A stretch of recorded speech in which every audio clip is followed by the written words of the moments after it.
YCP MLC అనంతబాబును పోలీసులు arrest చేశారు.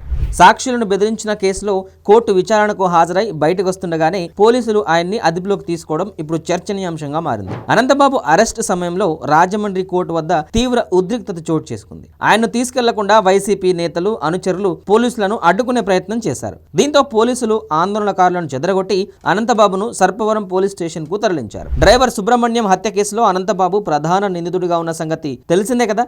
ఈ కేసులో ఆయన భార్య కూడా నిందితురాలుగా ఉన్నారు. అయితే ఈ కేసుకు సంబంధించిన కీలక సాక్షులను అనంతబాబు అనుచరులు కాకినాడలోని ఒక అపార్ట్మెంట్ లో బంధించినట్లు ఆరోపణలు వచ్చాయి. తనకు అనుకూలంగా సాక్ష్యం చెప్పాలని, లేని పక్షంలో చంపేస్తామని నలుగురు సాక్షులను అనంతబాబు బెదిరించినట్లు పోలీసులకు పక్కా ఆధారాలు లభించాయి. దీంతో ఆయన బెయిల్ను రద్దు చేయాలని పోలీసులు కోర్టులో పిటిషన్ దాఖలు చేశారు.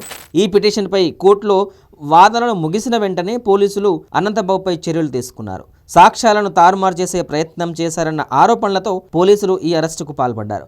విచారణ అనంతరం ఆయనను తిరిగి కోర్టులో ప్రవేశపెట్టే అవకాశం ఉంది. మరి ఈ పరిణామాలతో అనంతబాబుకున్న బెయిల్ రద్దవుతుందా లేదా అనేది చూడాలి.